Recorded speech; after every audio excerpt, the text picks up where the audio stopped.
400 kilograms of meat on the hoof.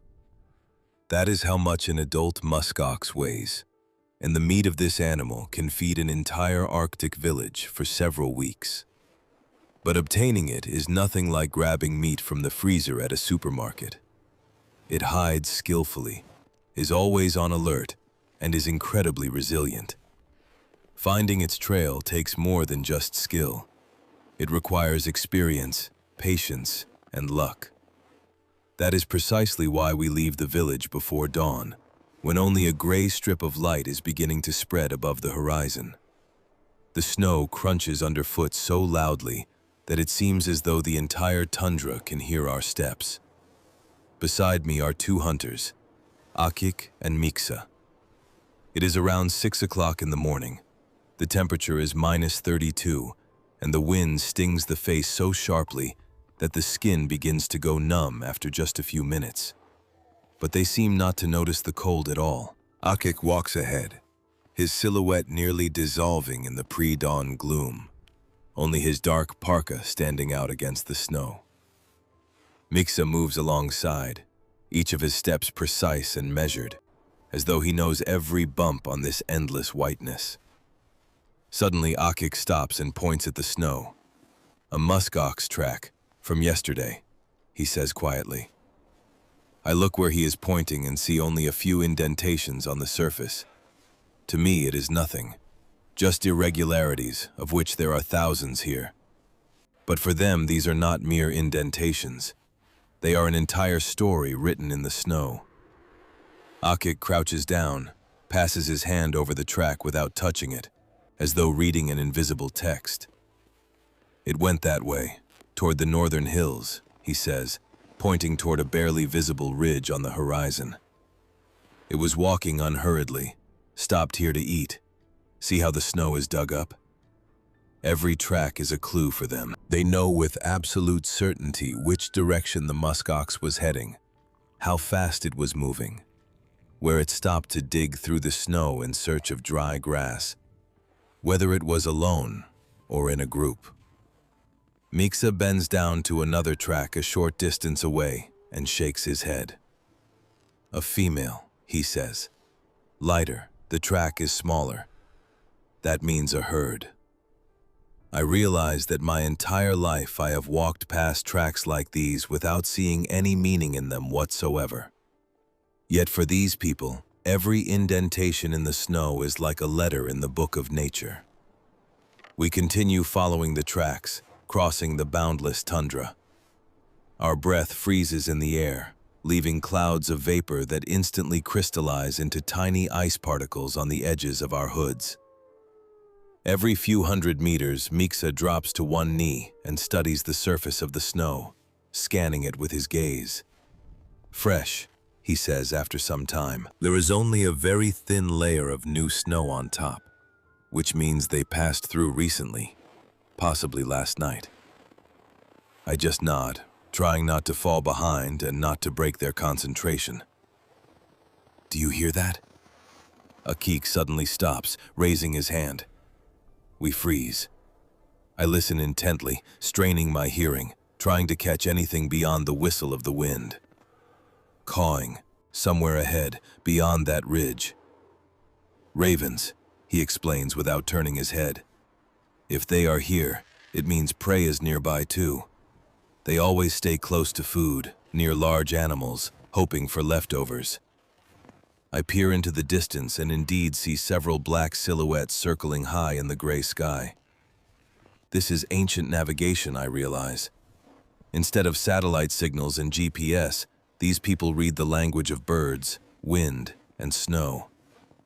As we walk, Miksa points to the terrain and explains why musk oxen favor this particular valley. "It is calm here," he says. "The north wind does not pass through these elevations.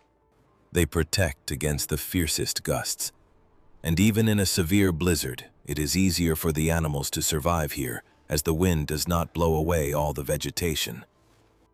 He points to several large rocks protruding from the snow, their surfaces covered with dark marks. "This is where they sharpen their horns," Akik explains. "See how the rock is polished? That means this is their regular route. I decide to check the wind direction the old-fashioned way, as I have seen in movies. I wet my finger with saliva and raise it up. Akik smirks, noticing my gesture. My finger was instantly disqualified by a man who feels the wind with his entire skin, with every cell of his body, who grew up in these conditions, and for whom determining wind direction is as natural as breathing is for me. He simply turns his face in different directions for a few seconds and unerringly points. From there, from the northwest, it will pick up soon. After roughly an hour of walking, we climb a low hill. Mixa crouches and takes out binoculars. Old, worn, but clearly reliable. He slowly scans the horizon, lingering on individual points. Then he freezes. "There they are," he says quietly, passing the binoculars to Akik. 3 figures against the white background, approximately 700 meters between us. I take the binoculars next, adjust the focus, and see them. They look as though someone breathed life into old fur coats and set them loose to roam the tundra. Massive, woolly, completely calm. Their fur is long, nearly reaching the ground, fluttering in the wind, creating the impression that these are not animals, but moving hills. 2 females and 1 male, Akik whispers, studying them through the binoculars. The male is large, a full 400 kilograms, maybe even more. Look at those shoulders, how powerful they are. They look like armored vehicles from another era, slowly digging through the snow with their muzzles, searching for dry grass beneath a thick layer of crust. Their movements are measured, methodical. Dig, push the snow aside, find a tuft of grass, chew, take a step, repeat. Relaxed, Mixa adds, watching them. See, they keep eating calmly. They are not nervous. That is good. It means they cannot smell us, see us, or hear us. I nod, understanding that in their place I would be doing exactly the same thing. When faced with the threat of cold and hunger, the first priority is to eat. The hunters exchange glances and begin discussing the approach. Almost without words, only gestures. Akik's hand points to the left, skirting a small rise. Mixa's head nods in response. A pause. 2 fingers up. It means we move in pairs along the flanks. Silence. Only the wind whistling in our ears. We will go around from that side, Akik says quietly at last. We will descend into the hollow. It runs over there, see? Then come out from behind those rocks. We will get within about 300 meters. That is a good distance. This is a coordinated operation, I can see. No unnecessary sounds, no lengthy discussions. Only movement, honed by years of hunting together, passed down from fathers to sons through dozens of generations. Each one knows his role. Each one understands that success depends on the precision of their actions.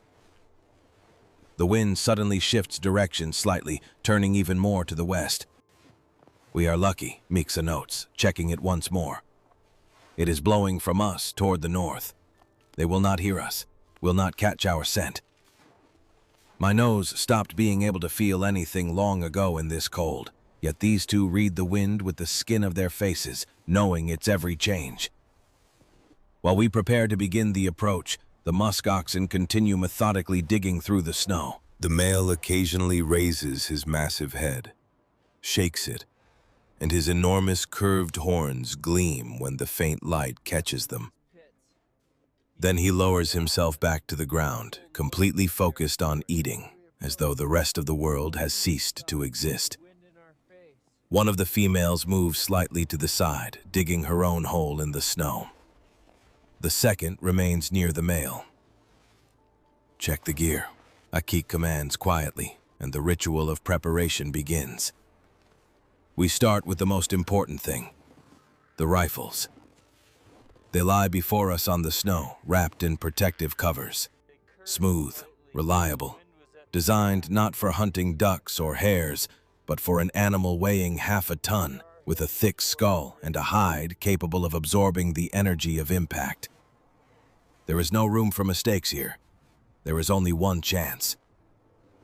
Mixa slowly runs his hand along the barrel of his rifle, checks the scope, slightly turning the adjustment turrets, works the bolt, checking the smoothness of its action. 3-3, he says, patting the wooden stock. It will do for a musk ox. Reliable. I nod, although everything I know about firearms comes from action movies and computer games, where you can shoot endlessly and misses do not matter. These rifles are single-shot, Akik explains, but powerful. 30-06 caliber. What matters here is accuracy and stopping power, not rate of fire. Musk oxen have thick skulls, strong bone, and their fur, that long fur. It absorbs part of the shot's energy, cushions the impact. That is why you need to shoot precisely, in the right spot. A mistake means the end of the hunt. A wounded animal will flee, and we will not find it. And that means suffering for the animal, and a loss for the village. Then come the knives. These are not pen knives for opening letters. These are serious blades that command respect with their size and sharpness. Mixa takes out his knife. The blade is long, slightly curved, the handle made of bone darkened by time and use. My grandfather made it, he says with pride. He passed it to my father, and my father passed it to me. The blade is so sharp you could shave with it. I have checked. He runs his thumb along the blade, barely touching it, demonstrating the sharpness. One wrong cut during butchering, and the meat is ruined, the organs damaged. The knife must be razor sharp. Now the sled, says Akik, approaching a construction that looks as though it has survived several ice ages. But I quickly understand that this is not just an old sled. It is a precise engineering calculation tested over centuries. The runners are made of bone, smooth, polished. All the joints are bound with straps of sea mammal hide, soaked and dried in a special way. Not a single nail, not a drop of modern glue. Everything flexes, everything works, everything absorbs shock. An Arctic pickup truck without an engine, Mixa grins. The ropes are braided from twisted walrus hide, dense as steel cable yet flexible. Akik says that one such rope can hold a quarter of a carcass. That is more than 100 kilograms. I believe it could hold even more. These people do not do things halfway. Here, every piece of equipment is a matter of survival. But what impresses me most is the hunters' clothing. Next to them, I looked as though I had stepped out to buy bread at the nearest shop in the city. My modern jacket, which had seemed warm to me, looks like a beach wrap next to their garments. Their parkas are true armor against the cold. Mittens of seal fur reach nearly to the elbows. Boots seem sewn from the hides of every Arctic animal at once. A base of caribou skin, a lining of fur, a sole of thick walrus hide. Mixa's outer parka is so voluminous that it could carpet the floor of an entire room. Inside is a layer of eider down.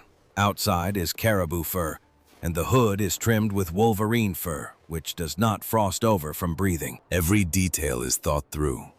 Every seam reinforced with sinew. Every part serving its own function. The hunters also bring specialized tools, and one of them initially frightens me. It looks like a torture instrument from a medieval museum.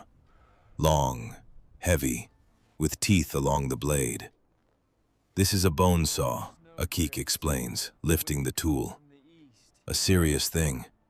It cuts through bones as thick as a baseball bat, the femurs of a musk ox. He demonstrates the proper motion, how to press and pull so as not to get stuck in the bone, how to hold the angle. One wrong movement and the blade jams, a tooth breaks. Then the smaller items, scrapers made of antler for processing the hide, sharp as surgical needles. Containers of walrus bone for storing fat, sharpening stones, extra straps. Every object performs its own task. Each has its own role. This is not simply hunting gear. It is a surgical kit for butchering a carcass weighing 400 kilograms. Only here, no one lays the patient neatly on an operating table. Here, the work must be done on snow at -30. Each hunter carries a total of 20 to 30 kilograms of gear. Rifle, knives, saws, ropes, spare cartridges, clothing. All of it must be carried on one's back at -30 degrees, sometimes for several hours straight. Every knot is checked by hand. The sled fastenings, the tension of the ropes, the sharpness of the blades. It is like preparing for a surgical operation where the slightest mistake means failure. If the sled falls apart in the field, far from the village, the carcass will freeze solid, and instead of meat, there will be an icy block impossible to butcher. If a knife goes dull during the process, the butchering will drag on and the meat will begin to spoil. If a rope snaps during transport, the load will be lost. Every detail is critical. But more important than any tool, I realize as I watch their methodical preparation, is their experience. They have been learning this since childhood, watching their fathers. Those fathers learned from their own fathers. A chain of knowledge passed down through generations, through hundreds of years. Here, every movement has been refined to the point of automaticity. They know what will be needed and when, exactly where it should sit in the pack, how to retrieve it quickly at the right moment. Because forgetting something here is not merely an inconvenience, it is a danger. The sun slowly rises above the horizon, tinting the snow in pinkish hues. The temperature remains steadily low, the wind does not pick up. Good conditions, Akik nods, assessing the situation. We begin moving forward, using every snowdrift, every irregularity of the terrain as cover. The hunters signal me with gestures to follow them, to mirror their movements. I try with all my might, but I feel clumsy beside them, like a bull in a china shop. Fortunately, we have an ally. Musk oxen have poor distance vision. Their eyesight is not as sharp as that of predators. And the wind, that constant Arctic wind, carries our scent in the opposite direction from the herd. As long as it blows this way, we are safe. They will not catch our scent. We creep along the crest of a low rise, slowly closing the distance, meter by meter, step by step. My knees begin to ache from the constant strain, from the need to move in a half crouch, but the hunters glide across the snow like ghosts. Their steps are soft, nearly soundless. It resembles some special dance learned since childhood. I try to place my feet exactly in their tracks, and the sound of my steps nearly disappears. It works. The snow does not crunch underfoot when you step into an already compacted track. From time to time, we stop and observe the animals through the binoculars. They are still calmly eating, digging through the snow, chewing grass. Good, Mixa whispers. Musk oxen can stand in one spot for hours, methodically excavating every tuft of dry vegetation from beneath the thick snow cover. They are completely focused on eating. Their world has narrowed to this simple task: find grass, eat, survive. The male occasionally raises his massive head and looks around. Sunlight slides along his enormous curved horns, reflecting off them as though off polished dark metal. But the true marvel is his fur. Coarse guard hairs on top, long, nearly reaching the ground, protect against wind, snow, and rain. Beneath them is a second layer, a soft, dense undercoat that is several times warmer than sheep's wool, warmer than anything humans have created. In essence, the muskox wears a built-in parka, better than any modern designer jacket, Akik explains quietly. This undercoat is called kiviut, and it is one of the warmest natural materials in the world. People pay enormous sums for items made from it, but the animal gets it for free, from nature, a perfect adaptation to life in the coldest place on Earth. Suddenly, Mixa sharply raises a clenched fist. "Stop! Freeze!"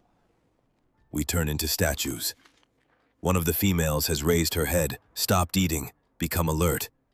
She is looking in our direction, sniffing the air. My heart is pounding so loudly that it seems to me she can hear it from several hundred meters away. Half a minute of absolute silence. Only the wind whistling.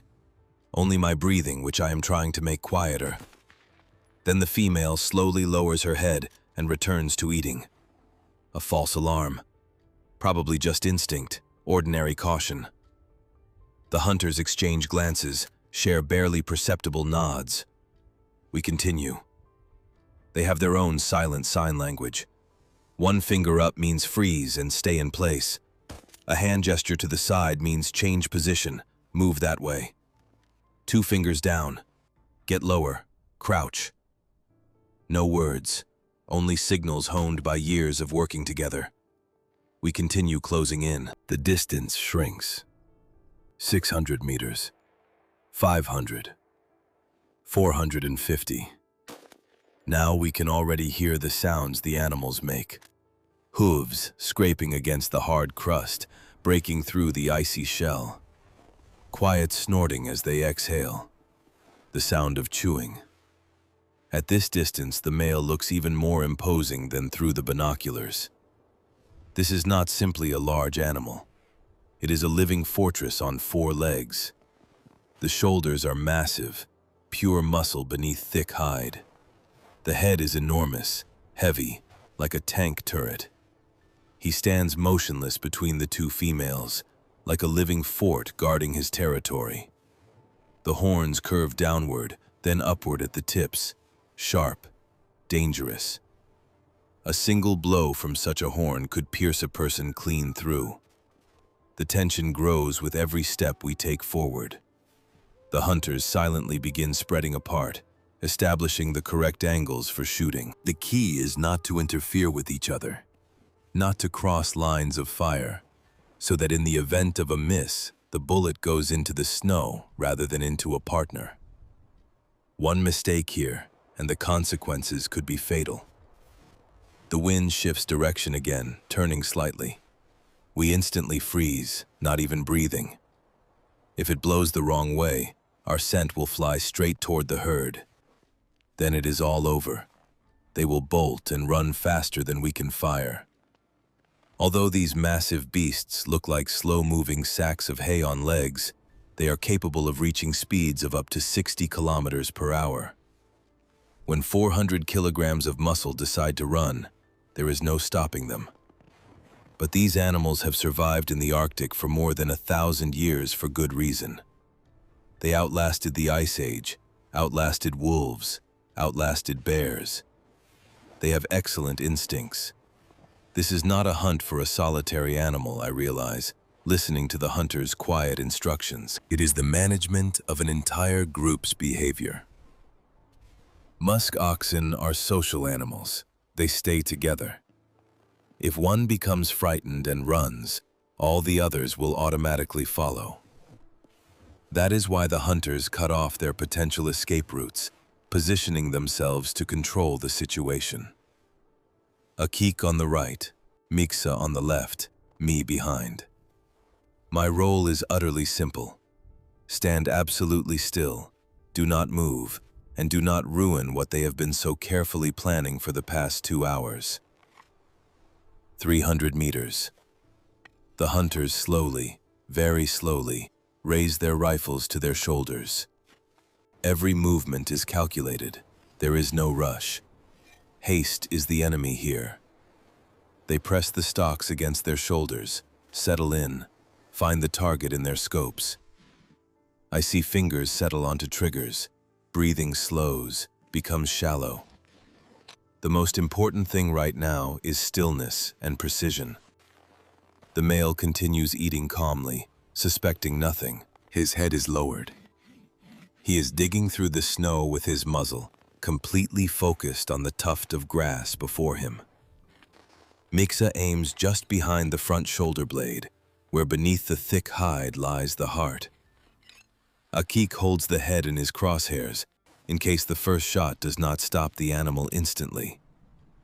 The silence becomes absolute. Even the wind seems to die down for a moment. Then an explosion of sound. The shot tears through the silence, echoing across the frozen tundra in a sharp report. Almost simultaneously, a second shot. The male flinches, his massive body jerks. A second of confusion. Then his legs buckle, and he falls onto his side, heavily, like a pile of rocks, raising a cloud of powdered snow. The females bolt to the side about 30 meters, stop, and look back. But the hunters do not touch them. They lower their rifles.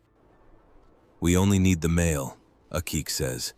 "The females are needed for the future herd, for the continuation of the species. We take only what is needed for survival. Nothing more." They cautiously approach the fallen animal, rifles still at the ready. They need to make sure it is dead, that it is not merely wounded. A wounded musk ox is more dangerous than a bear. It can rise and charge, and then its 400 kilograms of weight become a battering ram. But the animal is motionless. Miksa walks closer, nudges it with his foot. No reaction. "All clear," he says, having checked for a pulse on the neck. They examine the site of the fall. "Perfect," Akik nods with satisfaction. Not in a deep hollow where it would be awkward to work. Not on a slope from which the carcass could slide. A flat surface, hard crust. Good for butchering. We can work comfortably. Miksa takes out his knife, the very one with the bone handle, made by his grandfather. The blade gleams in the sun. He makes the first incision along the belly, a long, neat cut from the sternum to the pelvis. The movement is confident and precise. His hand does not tremble by even a millimeter. He cuts only the hide and a thin layer of subcutaneous fat without touching the internal organs. Because one wrong move and the contents of the stomach or intestines will spill onto the meat, ruining it, making it unfit for consumption. The hide separates remarkably smoothly, as if opening on its own before the sharp blade. Miksa works methodically, cut after cut, separating the hide from the carcass. Akik helps, pulling back the edges, giving the knife access. Everything is done with surgical precision, every movement thought through. The hide must remain whole, without unnecessary cuts or holes. It will later be made into clothing, covering for boats, sturdy straps. It is a valuable material that must not be damaged. The internal organs require special attention, Akik explains, beginning to extract them. This is the main treasure in northern conditions. High caloric value, maximum nutrition, pure energy. Here, this is not a delicacy for gourmets. This is a means of survival, a basic necessity. First, the liver, large, dark red, still warm to the touch. One of the most valuable organs, full of vitamins and iron. Miksa carefully cuts it out, trying not to damage the gallbladder, which could ruin the taste. Then the heart, a powerful muscular organ the size of a small melon. Then the kidneys, the lungs. Each organ is carefully extracted and packed into a separate bag made of sealskin. The Inuit have a simple rule, says Akik, packing the organs. If it can be preserved and used, it must be preserved. Nothing is thrown away, nothing goes to waste. This is respect for the animal that gave its life, and respect for nature that raised it. Then the butchering of the carcass itself into parts begins. The front shoulder blades are separated at the joints with long, confident cuts.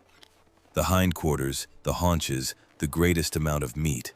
The ribs, the rib cage. And finally, the most prized. The tender meat along the spine, the loin, which is valued above everything else. It is like filet mignon, only the Arctic version. After the meat, It is the turn of the head and antlers. The antlers are carefully sawed off at the base with that same fearsome saw.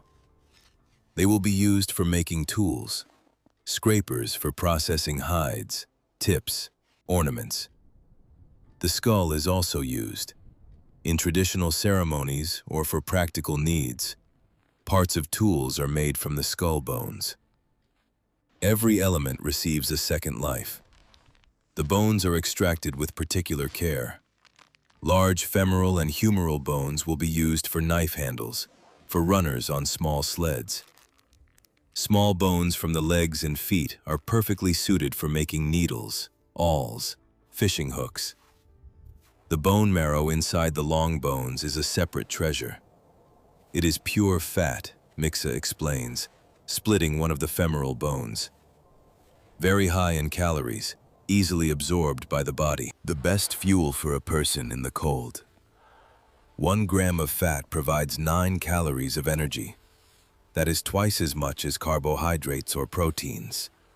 When it is -40 outside, this fat literally warms you from within. The bone marrow is placed in a separate airtight container. From it, they will later make cooking oil, fuel for traditional lamps, a coating for clothing so it does not get wet. 1 musk ox yields so much fat that it can light and heat a dwelling for several weeks straight. The skin is also divided by zones, depending on thickness and quality. The densest sections from the neck and back will be used for shoe soles, which must withstand walking on sharp ice and rocks. Softer sections from the belly are used for clothing lining, for sewing inner layers. The skin from the legs, the toughest, goes for straps and ropes. The sinews are pulled from the muscles with the greatest care. These are long white fibers, strong as steel. From them come sewing threads so strong that seams sewn with them never come apart. A single sinew can withstand up to 50 kilograms of tensile force. The hunters work as a single organism, like parts of one mechanism. Akik processes one side of the carcass, Mixa the other. They move in sync, not getting in each other's way, not getting tangled up. Not a single unnecessary movement, not a single second of wasted time. They have done this hundreds of times in their lives. Their fathers did it thousands of times, their grandfathers tens of thousands. Every movement is calibrated, honed, in exactly its proper place. After 2 hours of intensive work, the butchering is complete. Before us lie neat portions, cuts of meat, organs, bones, the hide rolled with the fur inside. Everything is packed, everything is ready for transport. But now begins what is perhaps the most difficult part, delivering all this bounty home to the village. The komatiks, the wooden sleds that earlier seemed sturdy and large enough, now look almost small next to the mountain of cargo. But the hunters know what they are doing. Loading is also a strategy, also a science. The heaviest pieces are placed at the bottom of the sleds so the center of gravity stays low and the sleds do not tip over. Light parts go on top. Everything is carefully wrapped in thick tarpaulin, protecting it from snow and wind. Then it is cinched with numerous straps of sealskin, each knot checked several times. The ropes are pulled tight so the load does not shift during transport. If even one piece falls off along the way, it will have to be abandoned. There will be no time to stop. When the last knot is tightened, we look around. The sky is beginning to darken, even though it is only 3 in the afternoon. The Arctic winter day is short. Very little light remains. The wind picks up, growing stronger. The temperature drops by several more degrees. We cannot delay, says Akik, checking the fastenings one last time. We need to go while there is still light. The return journey takes nearly 3 hours, but by the feel of it, all 30 pass. Pulling sleds loaded with 400 kilograms of meat, bones, and hide across the uneven tundra is exhausting work. 3 people line up in front of the sleds, sling thick ropes over their shoulders, lean forward at nearly 45 degrees, and begin to pull. It is like a tug of war, only at the other end there is no opposing team but dead weight that offers no help whatsoever. And this weight must be dragged several kilometers through the snow. The landscape dictates its own rules. Where the snow is soft and even, going is relatively easy and the sleds glide. But where the crust is hard and bumpy, you literally have to crawl, overcoming every meter with enormous effort. The runners constantly catch on every hummock, on every hard ridge of ice. In every small dip, the sleds threaten to get stuck, and they have to be rocked, pushed, pulled with redoubled force. The rhythm of movement is constantly disrupted, slowed. Efforts have to be doubled every few minutes. The temperature continues to drop as evening approaches. Steam rises from the meat on the sleds as the warmth of the body meets the icy air. This steam instantly freezes, settling as frost on everything around. On hair, on the edges of hoods, on mittens, on straps. Everything becomes coated in a thin layer of ice, beginning to glisten in the last rays of the sun. The only thing that truly frightens is the cold, which does not let go for a single moment.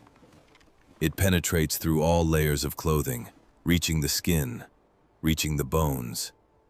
Hands begin to go numb even in thick mittens. Fingers lose sensation.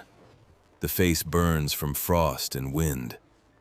Sometimes we stop for a few seconds to catch our breath, to drink a little water from a flask, but the water is already half frozen, turned into an icy slush. And stopping for long is impossible.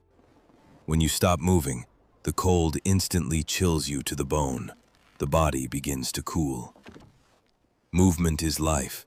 It is warmth. It is the only way not to freeze. Finally, when it seems that strength is nearly spent, familiar silhouettes appear ahead. Several small houses, smoke rising from chimneys in columns into the still evening air. The endless whiteness of the tundra is broken for the first time by signs of human habitation. We are almost home. One last push, the final few hundred meters. As soon as the sled runners creak beside the first houses of the village, doors begin to open one after another. People come out to greet the hunters, bundled in parkas and shawls. Returning with a musk ox is always an event for the entire community. This is not just meat. This is life for the coming weeks. A large supply of resources, hope, and confidence in tomorrow. Children are the first to run out to meet us, laughing, jumping, spreading the news through the village. "A good hunt!" shouts an elderly woman whom everyone calls Grandmother Uki. She approaches the sleds, surveys the load with an attentive professional gaze, assessing quality and quantity. A large bull, she nods approvingly. "Well done." Within a few minutes, the entire village comes alive with activity. Women spread large pieces of tarpaulin and clean cloth on the snow, preparing areas for butchering and distribution. Men set up wooden trestles on which large pieces will be hung for ease of work. Everyone knows their roles. Everyone moves in coordination.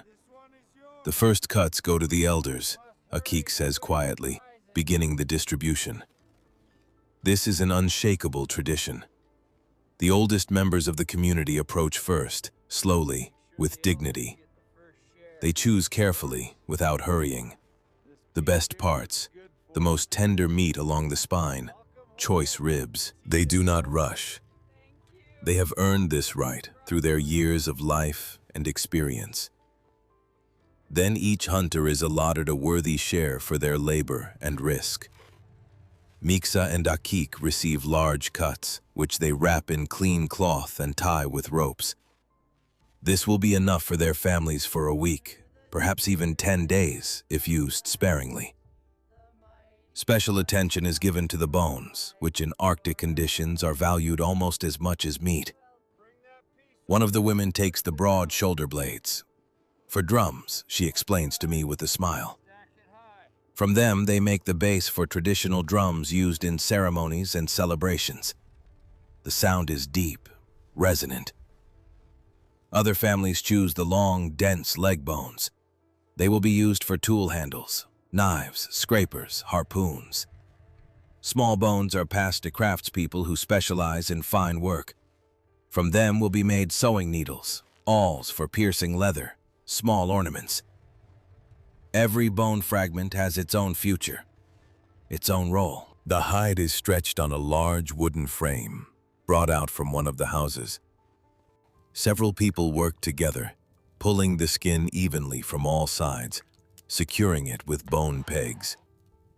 Then the long process of cleaning begins. With special scrapers, remnants of meat and fat are removed from the inner side. The air fills with the characteristic rhythmic sound of scraper on hide. Scrape, scrape, scrape, like a special work song. A middle-aged woman smiles at me, noticing my interested gaze. It is hard work, she says, but warm clothing will not sew itself. In a few days, this hide will become excellent material for a parka or a boat covering. The fat is passed from hand to hand, becoming an item of exchange. Someone trades it for dried fish, someone for bone or wood crafts, someone for other household necessities. Everything happens easily, without haggling, by silent agreement. Everyone knows the value of each product. Everyone understands mutual needs. Each person watches not only over their own well-being, but also ensures that those with fewer means have enough too. The tongue is the subject of entirely special attention and respect. The village elder himself cuts it from the head, carefully, unhurriedly, with ceremonial precision. Then he slices it into several pieces and passes them to the most respected families. This is not simply a tasty treat. It is a sign of deep respect and recognition of merit. A delicacy, Mixa says quietly, noticing my curious gaze at this ritual. It is believed that the tongue gives wisdom and the power of speech. It is eaten only on special occasions. The long bones are split with surgical precision using special tools. And there it is, the bone marrow, fatty, nutritious, precious. It is distributed to children in small wooden bowls, and their eyes literally shine with happiness. A girl of about 7 runs up to me, shows me what she received, dips her finger right into the fat, laughs joyfully, and even offers me a taste. I try it. It is an amazingly rich flavor, unlike anything in my usual diet. Here, absolutely every part of the animal is used, even the smallest and most seemingly insignificant. Thin strips of meat are hung on special racks to dry in the cold wind. In a few days, they will become jerky that can be stored for months. The lungs, collected back at the hunting site, are minced and mixed with fat. The blood, carefully collected, is mixed with internal fat, dried herbs and spices are added, and from this, a traditional sausage is prepared.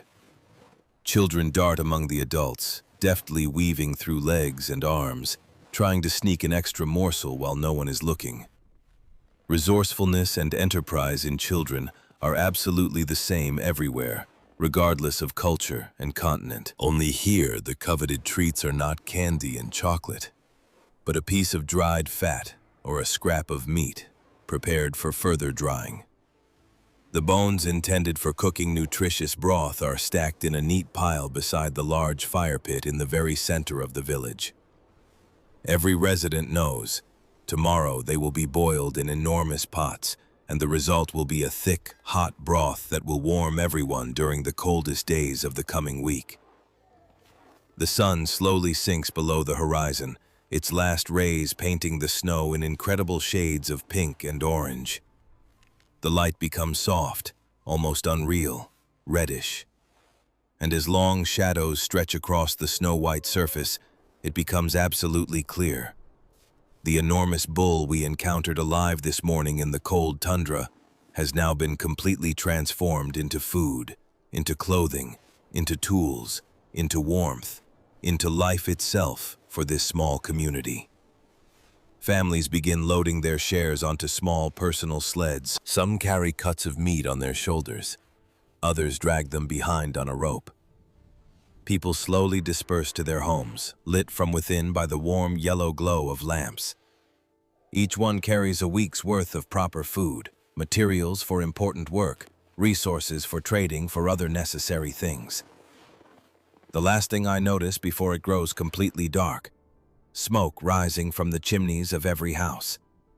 The preparation of dinner begins, the first dinner of fresh meat. The silence of the evening village fills with the aromas of cooking, the sounds of conversation, children's laughter. And I understand. Our circle has closed. From the cold desert to warm homes, from the solitude of the tundra to community, from animal to life.